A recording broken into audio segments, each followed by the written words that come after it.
A billionaire mocked a janitor in front of hundreds, then handed him a challenge.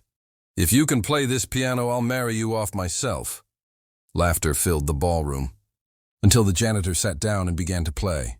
Every note shattered arrogance, silenced the crowd, and left the billionaire frozen in disbelief. What started as humiliation turned into the most jaw-dropping moment the room had ever seen. If real power moves you, the kind that flips pride into tears, smash subscribe and tap the bell for more shocking, emotional stories that everyone will be talking about tomorrow. The ballroom glittered in gold. It was the kind of luxury that didn't whisper wealth. It screamed it. Crystal chandeliers hung above imported marble floors, the scent of champagne and ego floating through the air. Tonight was no ordinary evening. It was the pre-wedding party of Rebecca Langford, daughter of media tycoon Victor Langford, whose net worth had the power to buy silence and shape headlines. Guests moved like sequined constellations, laughing too loudly, photographing too often. A long, polished grand piano stood under soft stage lighting, gleaming, black, and untouchable. Its ivory keys begged for music, but none dared touch it. Not yet. For weeks, Rebecca had spoken of this party as her showcase moment. "It's going to be elegant," she'd said to her friends. "A taste of refinement before the vows." On stage beside her, Evan Crawford, her fiancé and heir to Crawford Banking, held court with a glass of bourbon. Evan had a square jaw, a perfect smile, and the kind of arrogance that came from never being told no. He wore it like a designer suit. "Music," he declared to the crowd with a grin that didn't touch his eyes, "is the language of class." Polite laughter followed, the kind reserved for rich men stating the obvious. Rebecca giggled, touching his arm. "You're terrible," she murmured, though her smile said she agreed. Evan motioned toward the piano. "But get this," he said louder, commanding attention. "For the first time, I'll make a challenge. Anyone here who can truly play this piece?" He tapped his phone to pull up a recording of a blistering concerto. "I'll consider them worthy of my fiancé's hand." Gasps filtered through the laughter, followed by indulgent claps. It was theater, his arrogance wrapped in charm. Rebecca pretended to scold him, but her coy grin betrayed delight. "What if someone actually can?" she teased. Evan shrugged, oozing confidence. "Then I suppose talent can trump legacy. But what are the odds, huh?" Laughter erupted again. The crowd loved it. The flirtation, the cruelty disguised as humor. In the corner of the ballroom, unnoticed except for his uniform, Marcus Reed polished the brass railing at the edge of the staircase. His grey janitor's shirt bore the Langford crest, sleeves rolled to reveal strong, work-worn arms. Each laugh hit him differently. Not with jealousy, but a quiet ache at familiarity. He'd heard that laugh in places where people thought kindness was charity. Marcus was 40, quiet, and carried himself with the rhythm of purpose. He was invisible by design. People looked around him, not at him. But tonight, as he wiped the railing, the piano caught his ear. The concerto Evan played from his phone. A storm of melody, cascading keys, impossible speed. Marcus paused, cloth still halfway around the banister. He knew it. Every note. Once, before mops and buckets became his instruments, the piano had been his companion. He'd played in churches and old theaters, places where echoes replaced applause. Music had been his life until it wasn't. Life had a way of humbling dreams, especially when served through struggle and skin color. From across the hall, Rebecca's father watched Evan's show with silent approval, sipping his scotch. "A fine joke," he murmured to his partner. "A bit cruel, but effective. Keeps the tone of superiority alive." The pianist from the hired orchestra stood nearby, hesitant to approach the challenge. The piece Evan queued up was brutal, a Rachmaninoff number that left even professionals trembling. Evan scanned the room, mocking. "No one? Not even our hired maestro?" Laughter. "I thought this was a celebration of sophistication." Marcus looked down at his hands, scarred from years of labor. They didn't look like a musician's hands anymore, but something deep inside stirred. Not anger, something older. Memory. The pianist shook his head nervously. "That piece, sir, it's not performance-ready on this piano." "Oh, come now," Evan jeered. "Surely someone can attempt it." Marcus felt the challenge pulse like gravity. Before his caution could stop him, his voice broke the hum of laughter. I can, he said, heads turned. Conversations froze mid-sentence. The janitor, the one clearing tables just minutes ago, had spoken. Evan blinked, lips parting in disbelief, then scoffed. I'm sorry, did you say something? Marcus met his eyes calmly. I said, I can play it. Brief silence. Then came the laughter. The cruel kind. You? One guest barked, almost exhaling the word like an insult. This isn't a rhythm and blues bar, my friend. Evan leaned against the piano, smirking. You saying this piano's too clean for you? Marcus's hand didn't tremble. I'm saying the piano doesn't choose who plays it. Music does. That line silenced even Rebecca's shaky laugh. The audacity of a janitor talking back coated the air like frost. Evan gestured dramatically to the piano. By all means then, maestro. Impress us. But understand my offer stands. If you can play it perfectly, I'll marry whoever you wish. He turned to the crowd. Fair enough? Cheers erupted. Champagne splashed in encouragement. Rebecca laughed, nervously this time. Evan, she began, but he waved her off. He asked for the stage. Marcus stepped forward slowly, wiping his palms against his uniform. His heart pounded, not from fear, but from the ghosts of keys long silent. As he approached, the crowd leaned back, eager to mock or marvel. The light glinted off the piano lid. He seated himself gently, ran his fingers once across the ivory keys. Dustless. Perfect. He closed his eyes. For a second, sound didn't matter. Only the memory of his mother's voice urging him. Play what they think you can't. And then, with a calm breath, he played. The first notes hit the air like sparks catching in dry silence. Frozen laughter melted. The melody surged, climbing in impossible crescendos. His fingers moved like wind and thunder, faint scars glinting under chandelier glow. Audience heads turned, eyes widened. The janitor didn't merely play, he commanded. Even Evan's smirk faltered. Rebecca's hand hovered near her chest. Her father, once unimpressed, leaned forward unconsciously. As the piece spiraled to its climax, Marcus's expression didn't shift, just still concentration, channeling soul, rage, and history into harmony no one in that room deserved to witness. And when the final chord struck, the silence left behind rang louder than applause ever could. Evan's jaw twitched, speechless for the first time. Someone murmured, "Dear God." Rebecca clapped first, then the guests, then the entire room. Hesitant turned roaring, almost desperate to erase their own shame. Marcus stood, nodding once toward Evan. You said marriage was the prize. But music doesn't need promises to prove worth. He walked off the stage before applause reached its peak, and behind him, you could see the billionaire's mockery dissolve into something none of them had expected. Regret. For several long heartbeats, the applause sounded wrong. Too loud, too frantic, as if everyone hoped the noise could wash away the humiliation they had just witnessed. Marcus was already halfway to the door when Evan's voice cracked through the din.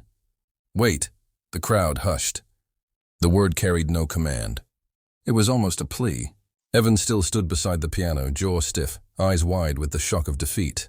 The man who had built his identity on always being the most confident person in a room now looked like he'd forgotten how to breathe. Play it again, he said finally. I want to see if it was luck. Rebecca turned sharply. Evan, that's twice makes proof, he interrupted. Otherwise it's parlor trick. Marcus paused by the doorway. His back rose and fell once, the only sign that the challenge had landed. Every instinct told him to walk away. He'd already given this crowd more than they'd earned. But something in the tone, not arrogance this time, but desperation, made him turn around. The room parted for him as if pushed by unseen hands. He returned to the piano. Slowly, deliberately, he lifted the lid again, flexed his fingers, and instead of diving into the same composition, he began something different. Softer, simpler. Notes fell like rain tapping on glass, gentle and exact. The melody built its own quiet world until even the caterers stopped clattering trays in the back. This music wasn't about proving anything. It was forgiveness woven through sound, and Evan, listening from a few feet away, felt each chord strike like an accusation turned lesson. He had mocked, measured, trivialized, and now, in the space of 3 minutes, he felt small enough to fit inside one piano key. When it ended, no one dared clap. The silence held reverent, trembling. Marcus looked up and said, almost to himself, "Luck doesn't improvise." Then he stood and started toward the door again. Rebecca stepped out first this time, stopping him gently. "You played that second piece for him, didn't you?" she asked. Marcus nodded once. "For forgiveness?" He shrugged. "For peace. There's a difference." She smiled faintly, the shimmer of realization settling on her face. "Peace sounds better." Behind them, Evan sank into a chair near the piano.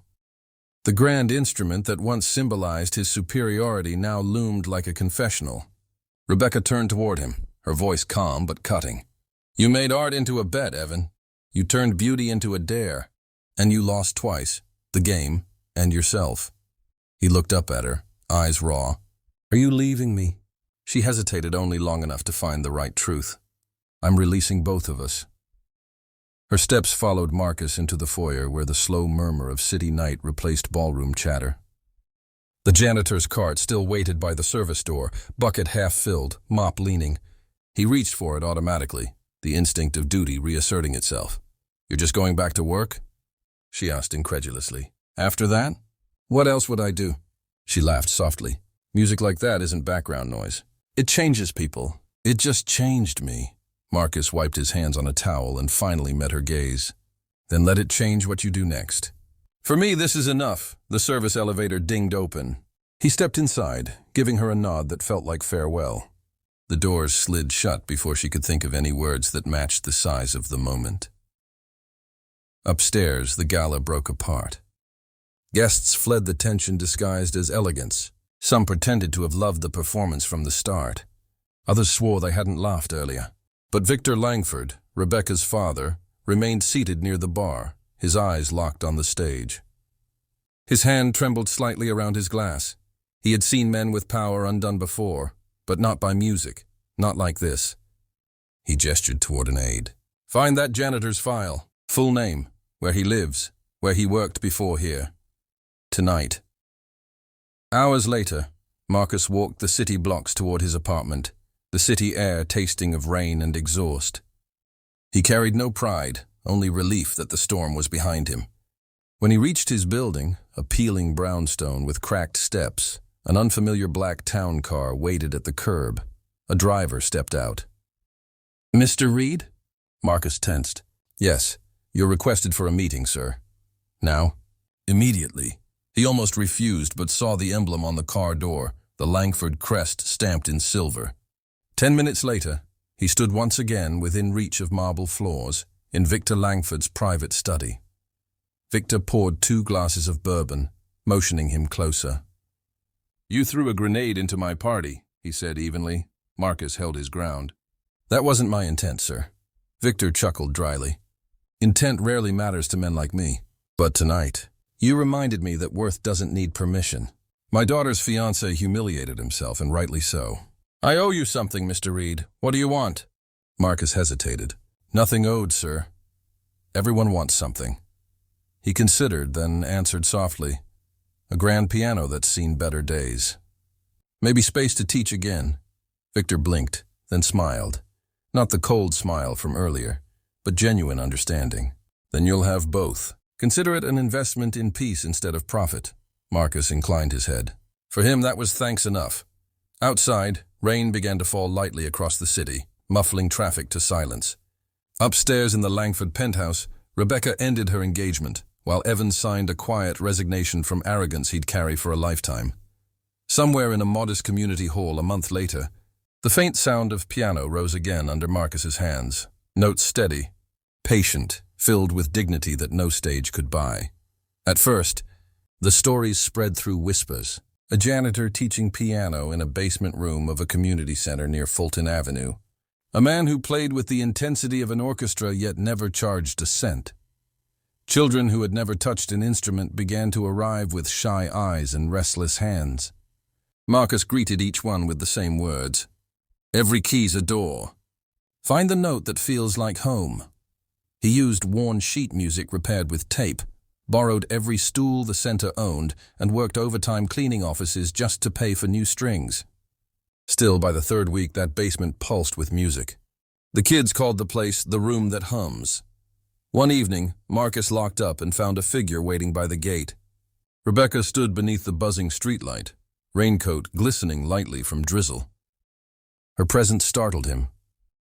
"You found me," he said quietly. "I asked around," she replied. "You didn't exactly leave a phone number," he smiled faintly. "Phones cost more than they give back sometimes." She stepped closer, eyes sweeping the painted-over windows. "You're teaching here, in this tiny place?" "It's enough," Rebecca exhaled, half laugh, half guilt. "My father told the press you were consulting for his arts foundation. You're doing this instead." "I don't need a title," Marcus murmured. "Music was never about attention. It's a conversation." She looked down at her shoes.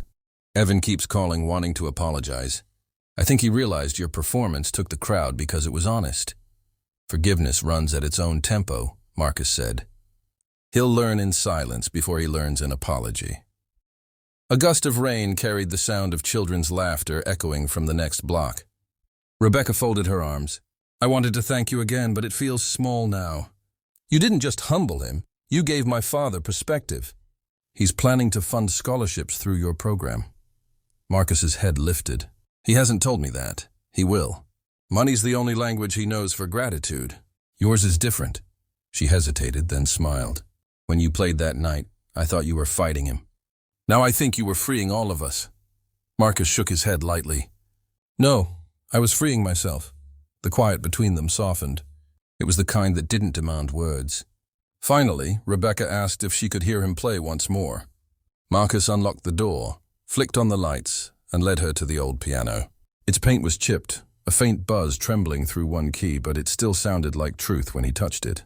He played a slow tune, gentle, open, almost conversational. Halfway through, he motioned to her to sit beside him. "I don't play," she whispered.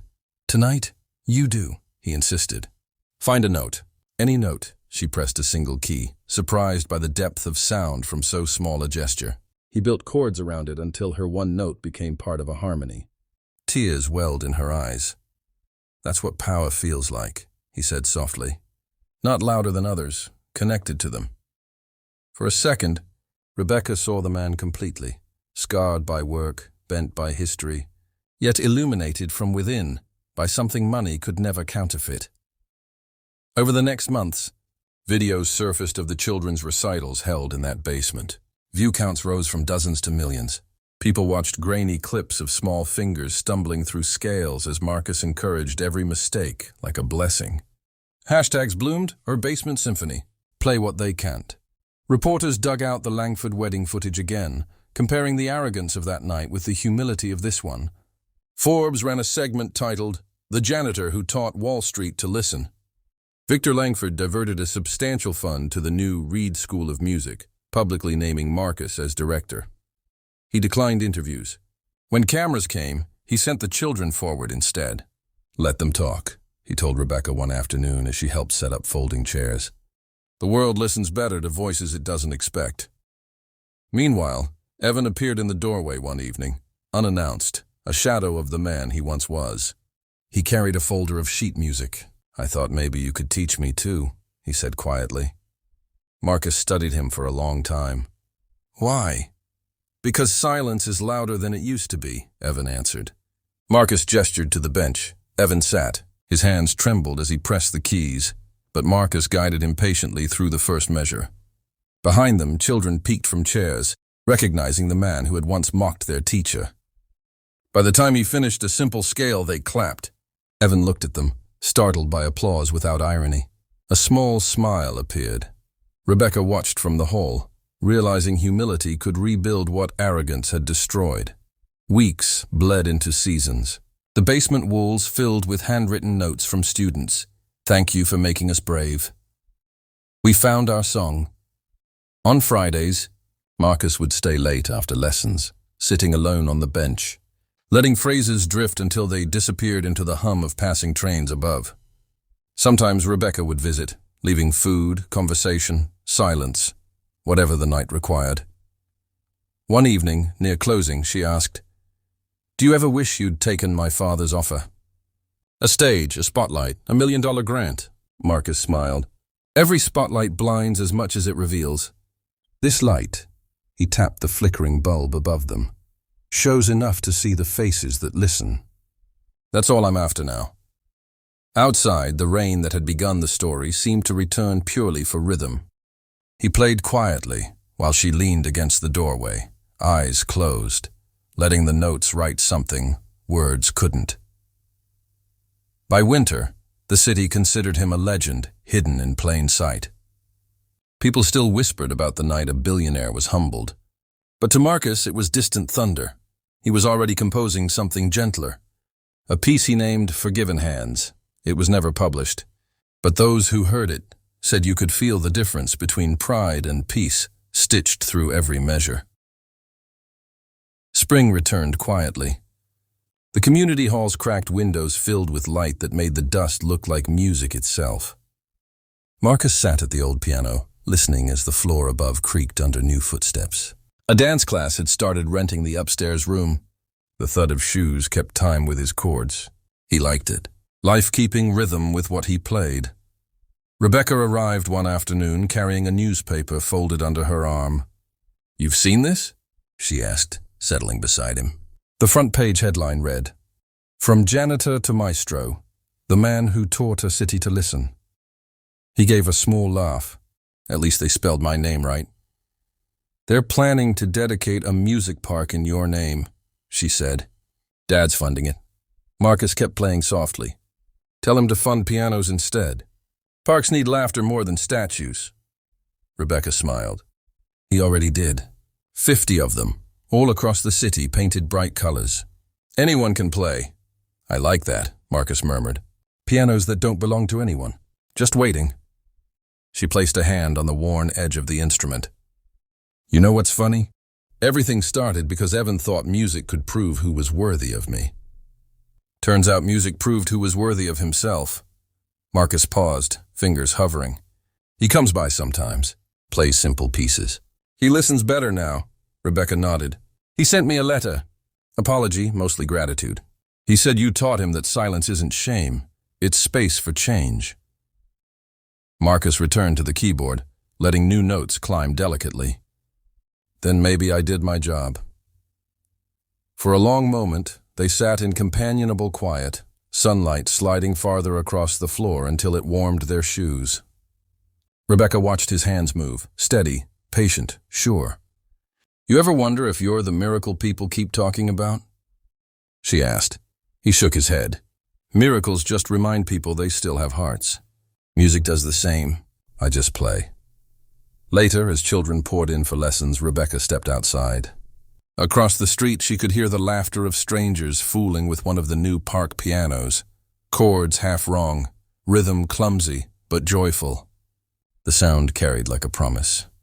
Inside, Marcus guided the group through scales, each kid pressing keys too hard or too soft. He told them, "Play like you mean it, even the mistakes." "Especially the mistakes." They laughed, corrected, tried again. The noise rose until it filled every hollow corner of the room. And somewhere, far removed from arrogance and opulence, the melody reached Victor Langford himself as he passed one of the bright pianos during a morning walk. He stopped, listened, and for the first time understood what his daughter had meant when she said, "Peace sounds better." Marcus didn't know he was being heard. That was never the point. His music wasn't built for applause. It was built for reminder, because sometimes the genius isn't the one on the stage, it's the janitor who looked at a locked instrument and decided to turn dust into symphonies again. The final chord lingered in the air, humble, human, whole.